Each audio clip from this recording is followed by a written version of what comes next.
세 점의 그림을 먼저 보여드리려고 하는데요. 이 아프리카 소녀, 그리고 또 보여주시면 알다라고 하는 제목, 그리고 미르티뉴 아저씨의 그 세월이라고 하는 제목으로 그린 그림들입니다. 이거는 이인응이라고 하는 선교사님이 그린 그림인데요. 그분은 세계 최빈국 중에 하나인 서아프리카의 기니, 거기에서 사역을 35년간 쭉 하셨다가 작년에 은퇴하신 선교사님이 그린 그림들입니다. 총성과 쿠데타 그리고 끝없는 내전 사이에서도 꿋꿋이 그 선교 사역을 감당하시고 은퇴하셨는데요. 35년간 교회를 개척하고 그리고 아이들을 수백 명에 걸쳐서 가르치고 그리고 미전도 종족 제자를 양육하는 그런 사역들을 전반기에 하시면서 이런 그림들을 남겨 놓으신 것입니다. 사실 이 전반기의 사역보다도 후반기 사역이 더 크게 쓰임을 이렇게 받으신 그런 선교사님인데요. 그 학교들을 세워서 초등학교, 중학교, 고등학교로 그 사람들이 스스로 자립해서 그런 어떤 믿음의 그 뿌리를 키워나갈 수 있도록, 그리고 대학교를 세워서 그들이 계속해서 지지 기반이 돼서 그 나라가 세워지도록 하는데 쓰임을 받으셨습니다. 근데 그 전반기와 후반기 사역에 그 전환점이 되는데 바로 이 그림들이 상징하는 바가 상당히 큰데요. 왜 그러느냐? 그가 처음에 선교를 떠날 적에 사실은 선교를 떠난 게 아니라 1980년에 그는 화가가 되기 위해서 독일로 유학길에 올랐습니다. 근데 거기에서 체류하는 문제에 한계에 부딪혀서 결국에는 그 돌아갈 수밖에 없는 그런 상황에서 자기 친구 선교사가 그에게 손짓을 하면서 그가 본의 아니게 그 스페인의 관할 지역인 그 섬으로 그가 옮겨서 가게 됩니다. 그 카나리아 제도라고 하는 그곳에 있는 한 섬으로 갔는데요. 거기에서 3년 동안 시간을 보내다가 선교에 눈이 열리게 된 겁니다. 그래서 그가 원래 미술의 길을 걸으려고 했었는데 그것을 전향해서 선교사가 되기로 마음을 먹죠. 그렇게 해서 이제 선배 선교사님이 계신 잠비아에서 1년 동안 수련 선교사로 그 공동체를 함께 섬기면서 선교를 배워가고 있다가 갑자기 하나님의 부르심, 그 뜻밖의 부르심 앞에 서게 되는 것이죠.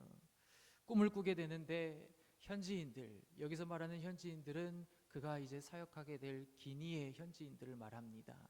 그 현지인들이 필접한 자기 네 식구들을 계속해서 쳐다보는 그 꿈을 너무 선명하게 꿨다고 합니다. 그리고 잠비아와 기니의 그 국경에서 한 현지 경찰관이 자기에게 있는 그 성경책을 달라고, 그거 좀 다급하게 달라고 하는 그 모습을 통해서 마치 사도 바울을 마게도냐로 부르시는 그런 환상과 같은 환상으로 느끼게 되고 하나님의 부르심을 확신해서 기니로 가게 된 것이죠. 그때 아이들이 많이 어렸는데, 근데 문제는 그가 거기에서 보내는 세월들이 너무나도 힘든 거예요. 집 담 너머로 대포가 포진해서 막 포탄이 날아들 때면 대사관으로 목숨을 걸고 뛰기가 일쑤였고, 그리고 무장 강도들이 협박하고 무슬림들이 위협하고, 그럼에도 불구하고 선교 사역은 무르익어 갔다고 합니다. 근데 2004년에 문제가 터지는데요. 강도가 들었는데 그 강도 사건으로 그의 딸, 20살 된 딸을 잃어버리게 됩니다. 그때 그가 숨쉬기조차도 힘들었다 그래요. 자기 부모를 잘못 만난 탓에 이 어려운 데 와서 애들이 그렇게 고생하고서, 그리고 타지에서 죽게 만들었던 그 모든 죄책감이 그를 힘들게 만들었고 그 주변 지역조차도 보기도 싫을 정도로 힘들었다고 합니다. 모든 것이 무너져 내리고 그의 딸의 장례를 마치고 돌아왔을 때 그가 한 생각은 오직 하나, 사역을 완전히 그만두고 이제 한국으로 돌아가야겠다. 그래서 모든 것을 정리하면서 그의 딸의 유품을 정리하는 중에 뭐가 하나 툭 떨어지는 거예요. 바로 낡은 크레파스, 그 몽당 크레파스 한 조각이었습니다. 그가 이렇게 얘기합니다. 어릴 때 딸에게 사줬던 다 부러지고 몽땅해진 유아용 크레파스였습니다. 그걸 보는 순간 가슴 속에서 형언할 수 없는 뜨거운 충동이 일어났죠. 아프리카로 떠나올 때 선교지에서 그림을 그리지 않겠다고 다짐했건만 생계와 사역의 압박 속에 잊고 살았던 화가의 정체성이 낡은 크레파스를 통해 필름처럼 밀려왔습니다. 그때부터 그가 다시 그림을 그리기 시작한 겁니다.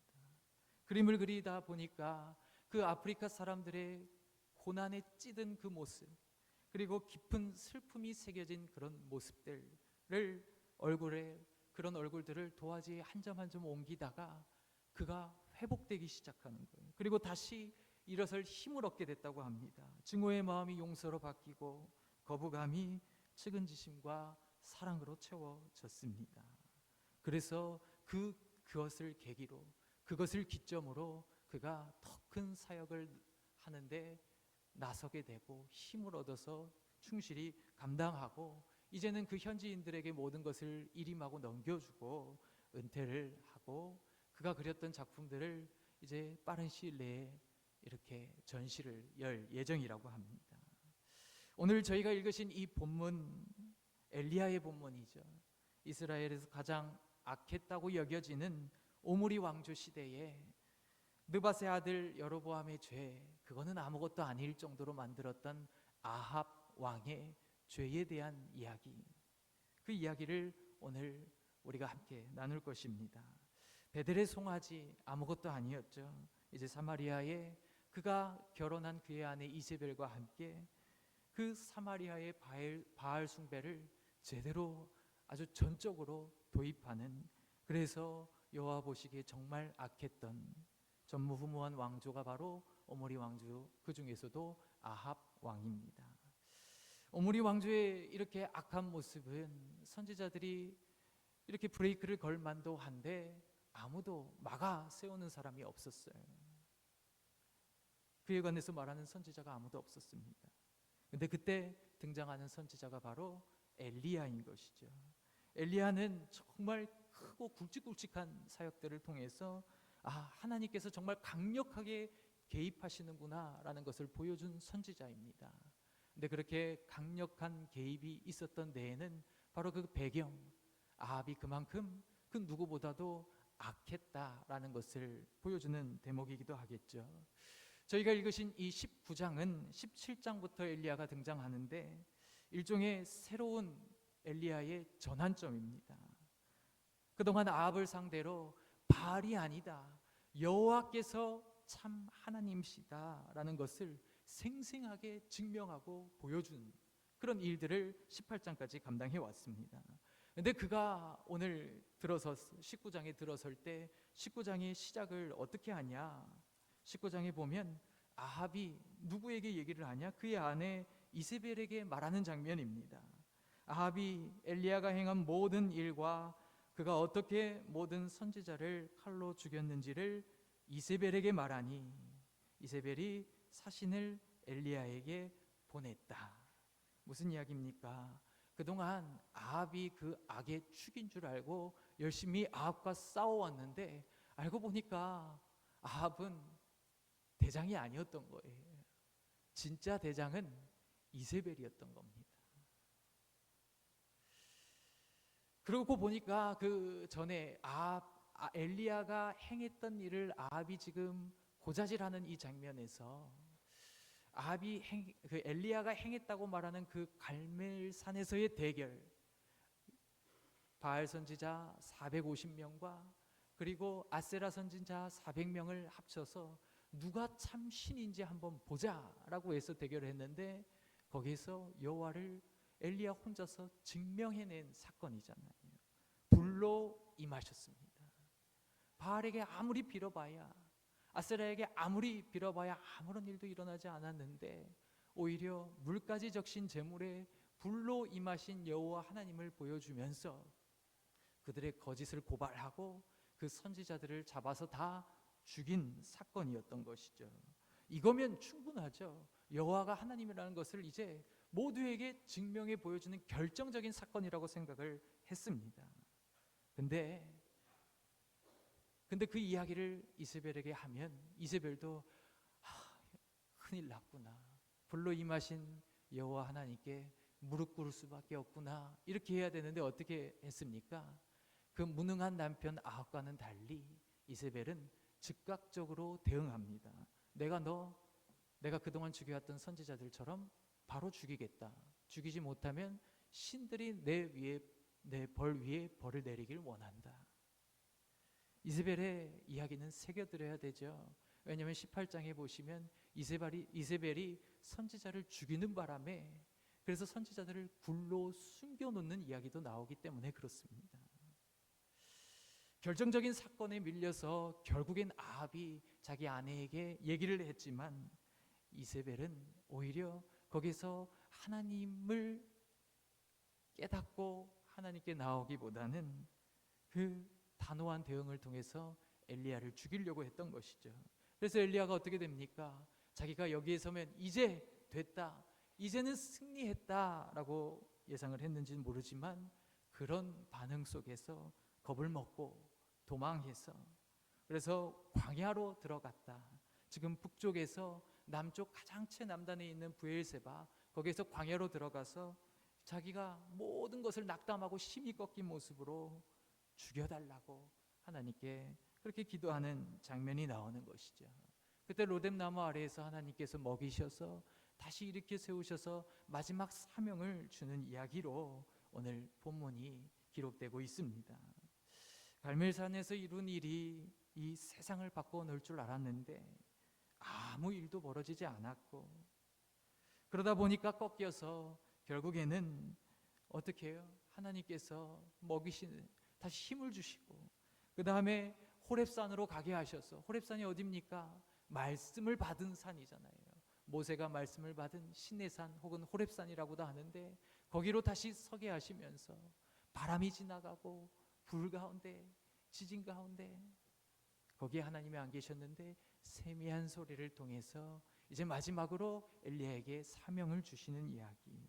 그때마다 엘리야야 네가 왜 여기 있느냐 할 때 여호와께 열심히 유별하고 이제 저만 남았습니다 라고 하는 그 모습 속에서 엘리야의 영적인 교만 그리고 불평불만하는 그 모습 속에서도 하나님께서 다시 한번 네가 생각하는 것보다 더 큰 계획이 나에게 있다라는 것을 보여주시면서 이 사명의 자리로 끝까지 완수할 수 있도록 이끄시는 하나님의 이야기. 쉽게 얘기하면 하나님께서 엘리야를 꾸짖으시는 이야기로 오늘 본문을 새긴 것이죠. 근데 로마서 11장 2절에 보시면 사도 바울이 이 엘리야에 대해서 이야기할 때 뭐라고 얘기하냐? 후반절만 보시면 너희가 성경이 엘리야를 가리켜 말한 것을 알지 못하느냐? 그가 이스라엘을 하나님께 고발했다라고 엘리야의 본문을 새기고 있습니다. 무슨 이야기냐? 이 오늘 우리가 읽어가야 할 본문이 사실은 해석의 두 갈래가 있다는 것입니다. 엘리야를 다 낙담하고 우울해서 부정적인 가운데 그 영적인 교만함을 하나님께서 꾸짖으시며 끝까지 이끌어 가시는 그 하나님의 모습으로 볼 수도 있지만 적어도 사도 바울은 그렇게 보지 않았다는 거예요. 사도 바울은 엘리야를 부정적으로 연약한 모습으로 수렴하지 않았다는 것을 로마서에서 알려주고 있는 것입니다. 적어도 저는 오늘날의 목회자들, 신학자들이 사도 바울보다 엘리야의 말씀을 더 잘 이해했을 거라고 생각하지는 않는데요. 오늘 본문에 보시면 먼저 1절, 2절에 다시 한번 읽어보도록 합니다. 아합이 엘리야가 행한 모든 일과 그가 어떻게 모든 선지자를 칼로 죽였는지를 이세벨에게 말하니 이세벨이 사신을 엘리야에게 보내어 이르되 내가 내일 이맘때에 반드시 내 생명을 저 사람들 중 한 사람의 생명과 같게 하리라. 그렇게 하지 아니하면 신들이 내게 벌 위에 벌을 내림이 마땅하니라. 갈멜산 사건은 아까도 말씀드렸다시피 하나님을 증명한 것으로는 이견이 없는 그런 사건이었습니다. 그것을 이제 아합도 굴복하고 이세벨에게 알린 것이죠. 근데 문제는 무엇이냐? 이세벨은 하나도 그거에 영향을 받지 않고 마음이 꺾이지도 않고 오히려 엘리야를 죽이겠다고 위협하고 자기가 가지고 있는 모든 공권력을 활용해서 이제 너를 끝내겠다, 그렇게 한 것이죠. 그가 선지자들을 처형해 온 전례를 살피면 충분히 그거는 잘 들어야 되는 이야기인 것이었습니다. 엘리야가 여기서 마주한 게 무엇이냐? 아무리 올바른 정보를 줘도, 하나님을 증명하고 눈으로 보여줘도 이스라엘은 아무것도 변하지 않았다는 것을 엘리야가 마주하게 된 것입니다. 그 갈멜살 사건의 결론이 뭐라고 나와 있느냐? 18장 38절에 보면 이에 여호와의 불이 내려서 번제물과 나무와 돌과 흙을 태우고 또 도랑에 물을 핥은지라. 무슨 이야기입니까? 갈멜산의 이견이 없는 사건에서 핵심은 여호와의 불이 도랑의 물까지도 다 태우셨다는 겁니다.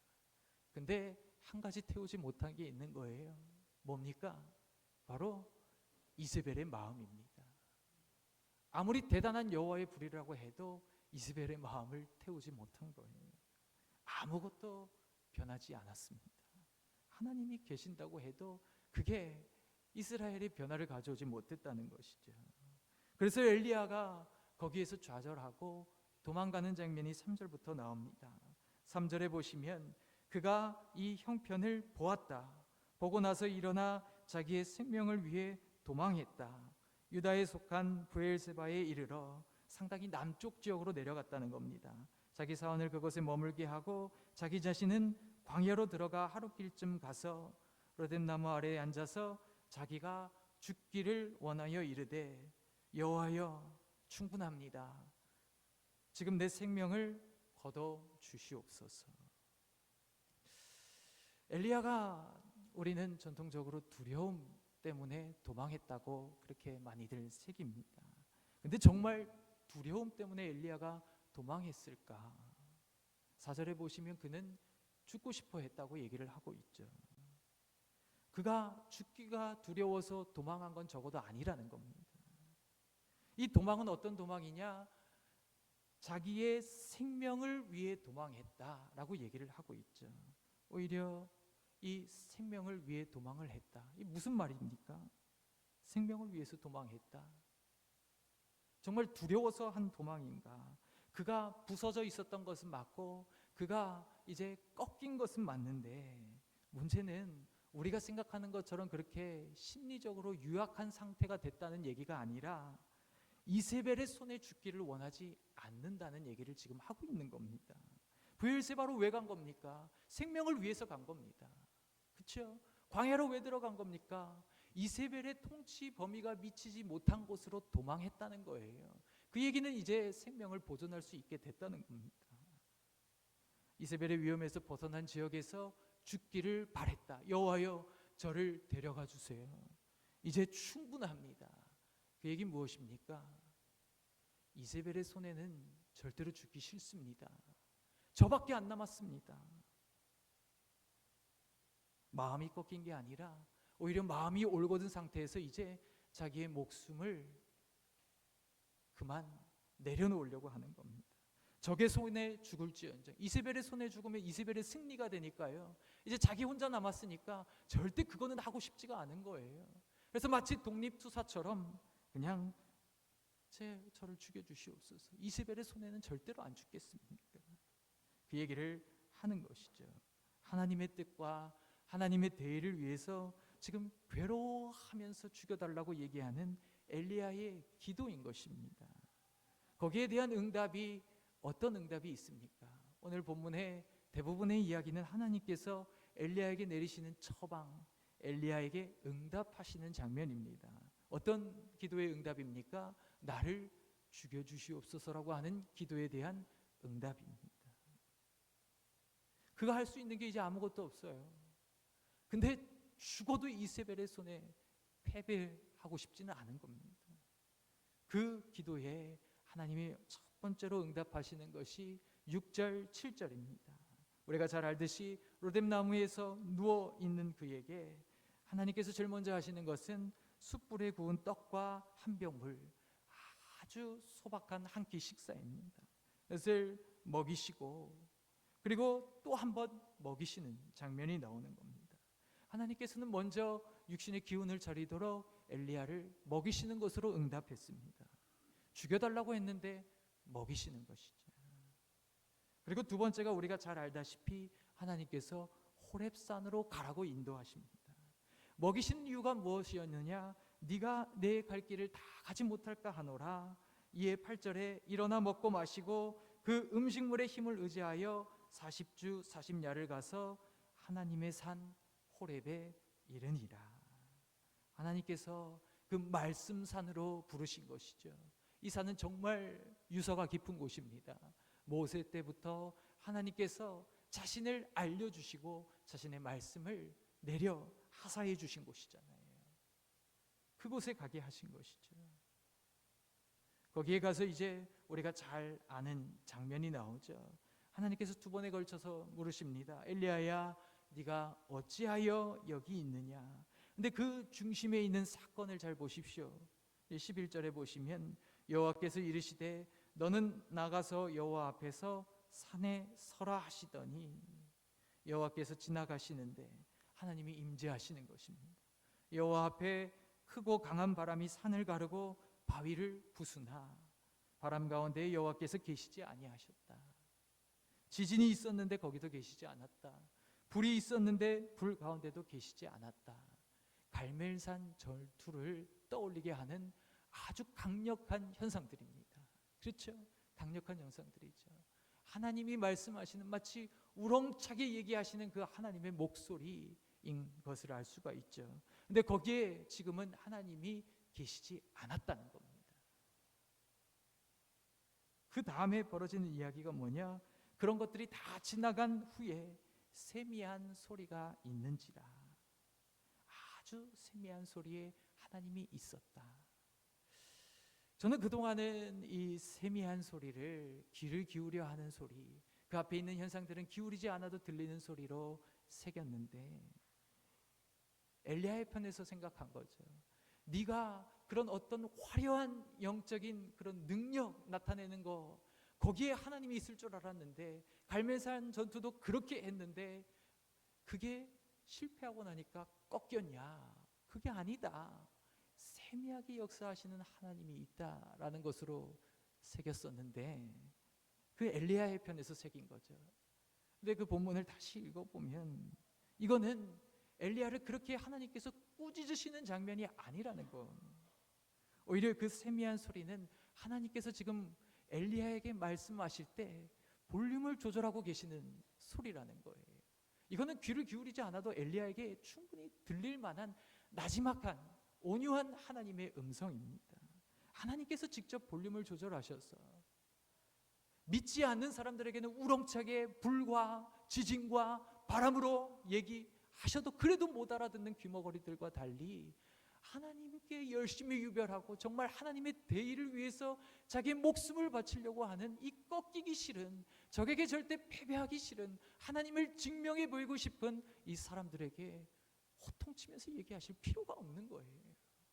조용히 얘기하십니다. 나지막하게 얘기합니다. 온유하게 말씀하십니다. 사명을 주시는 거죠. 엘리야가 얘기합니다. 사람들이 하나도 안 변했습니다. 주의 제단을, 그리고 칼로 주의 선지자들을 죽이고, 그리고 언약을 버렸습니다. 그리고 오직 나만 남았습니다. 하나님께서 뭐라고 답변하십니까? 아유, 이 교만한 놈. 이게 아니죠. 그 답변이 그 두 번에 걸친 엘리야의 항변에 대한 응답이 그게 바로 읽진 이 15절 18절에 보시면 그 사명을 주시는 가운데 그 응답이 들어 있습니다. 뭐냐? 엘리야의 그 고발이 진실이라는 거예요. 하나님께서 인정해 주시고 지지하시면서 네 말이 맞다. 네가 이제 내 심판 도구들을 세워야 된다. 라고 얘기를 하면서 기름 붓는 장면을 얘기하시는 장면이 나오는 것이죠. 이 세미한 소리, 이 세미한 소리를 통해서 엘리야가 어디와 연결이 됩니까? 앞으로는 그 모세의 시대와 연결이 되고 이스라엘 백성과 연결이 되는 거예요.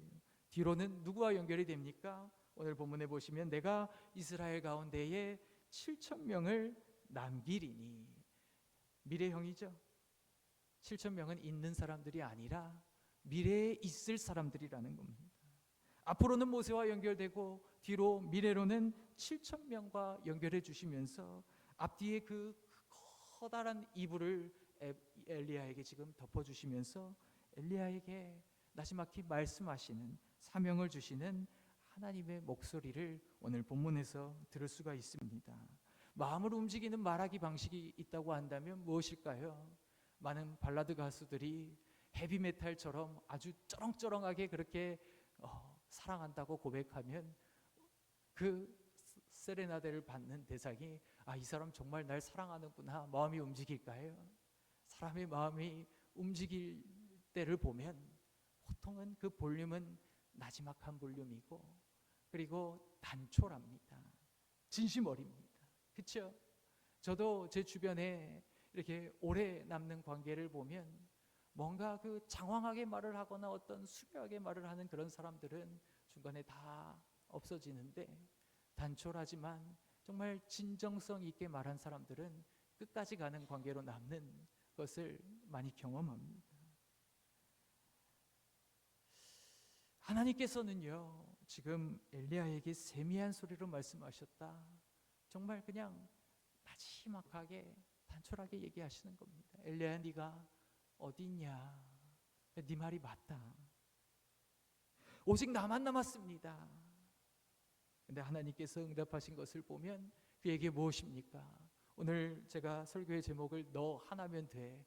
이게 교육부 설교 제목으로는 괜찮은데 사실 이게 대외 설교로 그렇게 꼭 적합하지 않아서 당신이면 충분합니다 했다가 지우고 이거 아닌 것 같은데, 왜냐하면 제가 이 본문을 읽으면서 들은 메시지는 너 하나면 된다라고 하는 하나님의 음성이기 때문에 그 뉘앙스를 살릴 수가 없는 거예요. 그래서 결국에는 썼다 지웠다 하다가 그냥 그대로 너 하나면 돼 이렇게 썼습니다. 오직 나만 남았습니다. 괜찮아, 너 하나면 된다. 하나님께서는 지금 그렇게 단촐하게 말씀하고 계신 겁니다. 그렇죠? 우리가 아무리 보여줘도 안 변합니다. 그리고 저만 남았습니다. 괜찮아, 너 안 하면 돼. 하나님께서 그렇게 얘기하시는 거잖아요. 이세벨의 고집이 그렇게 완강했지만 여기에서 보시면 하나님도 참 고집 있으신 분이라는 것을 알 수가 있습니다. 왜냐하면 로마서 11장의 엘리야에 대한 이야기를 할 때 우리가 읽진 않았지만 바울이 뭐라고 새기냐, 하나님이 하신 일을, 그에게 하신 대답이 무엇이냐, 내가 나를 위하여 바알에게 무릎을 꿇지 아니한 사람 7천 명을 남겨두었다. 지금 목숨을 찾고 저 혼자 남았습니다 하는 엘리야에게 이렇게 하나님이 대답하셨다. 그러니까 우리도 어떻게 하자? 낙심하지 말고 가자. 지금 사도 바울은 그렇게 얘기하는 겁니다. 이미 엘리야의 시대와 사도 바울의 시간적인 간극이 너무 있죠. 근데 사도 바울이 얘기하는 바는 분명합니다. 엘리야의 시대 때, 엘리야는 그 앞으로 가면 모세의 시대 때도 그렇고 하나님은 이 7천 명으로, 이스라엘 히브리 공동체로 이 세상을 이겨오셨다. 그 얘기를 하는 거예요. 이 세상을 지켜오셨다. 그 얘기를 하는 겁니다. 그러면 오늘날 우리가 이 선교하고 하는 사역이 어렵고 유대인들을 전도하기가 이렇게 어려운데 그래서 낙심할 거냐? 괜찮아. 우리면 충분하다. 그 얘기를 지금 하고 있는 거예요. 하나님의 고집입니다. 7천 명이라고 하는 숫자는 작지만 소수지만 충분한 숫자를 가리킵니다. 하나님께서는 참된 백성을 가지기로 결심한 거죠. 땅 위에 자기를 정말 소중히 여기는 사람들, 그 사람들이면 충분하다. 다 변할 필요 없어. 너희면 충분하다. 나를 정말 섬기고 나를 경외하는 너희면 내가 너희를 통해서 세상을 충분히 지킬 수 있고, 이전에도 그랬고 엘리야 때도 그랬고 바울 때도 그랬고 마찬가지로 오늘도 마찬가지라는 겁니다. 그래서 엘리야의 이야기가 이제 엘리사로 넘어갈 때 엘리사가 어떻게 반응합니까? 엘리야가 엘리사한테 가서 전도했어요. 막 야 하나님이 이렇고 이래서 이렇게 하고 이런 분이셔 이렇게 했나요? 겉옷만 딱 던지죠. 근데 엘리사가 바로 부모에게 잠깐 갔다 오겠습니다 하고 자기의 겨리소를 잡아서 돌아갈 다리를 아예 끊어버리고 하나님께 들어서는 엘리사를 바라봤을 때, 그걸 경험했을 때 엘리야가 느끼는 느낌이 뭐였을까요? 아, 하나님이 진짜 하시고 정말 소수지만 이걸로 충분히 하실 수 있는 분이구나, 우리로 충분하구나, 그거를 아마 엘리야가 느꼈을 것입니다. 오늘 이 말씀을 통해서 우리가 하나님께서 사명을 주실 때 그 소리가 어떤 소리인가, 제가 그래서 찬송가도 바꿨습니다. 우리 384장으로 주보에 되어 있지만 이거 아니다, 528장을 무조건 불러야겠다. softly, tenderly, 정말 사랑스럽고 온유하게 말씀하시는 그 소리가 주님이 우리를 부르시는 소리다 라고 하는 그런 가사의 찬송가입니다. 하나님께서 사명을 주실 때 그 목소리는 우리에게 호통치시고 우리를 꾸짖으셔서 가는 그런 소리가 아니라 정말 하나님을 위해서 애를 쓰는 사람들에게는 온유하게 말씀하시면서 하나님께서 너만 있으면 돼, 너면 돼, 너만 바로 서 있으면 돼, 그럼 내가 할게 라고 말씀하시는 그 귀한 음성을 오늘날 우리 또한 이 말씀을 통해서 들으시기를 간절히 축복합니다. 기도하겠습니다. 은혜가 많으신 아버지 하나님, 오늘 말씀을 통해서 아버지 하나님께서 우리에게 말씀하시고자 하는 귀한 음성을, 그 세밀한 음성을 듣게 하시니 감사합니다. 다른 사람, 다른 것들, 그리고 숫자에 연연할 것, 변화에 연연할 것이 아니라 정말 하나님을 사랑하는 나 하나면 그걸로 하나님께서 이루어 가시겠다고 말씀하시는 그 음성에 오늘 우리가 하나님의 품으로 들어서는 결단을 하기를 원합니다. 주님 붙잡아 주셔서 온전히 세워주시고 우리 사랑하는 성도들의 삶 속에 임재하셔서 우리를 통해 이 세상을 끝까지 지켜가시는 하나님의 놀라운 은총이 충만하게 하옵소서. 감사하고 예수님의 이름으로 기도합니다. 아멘.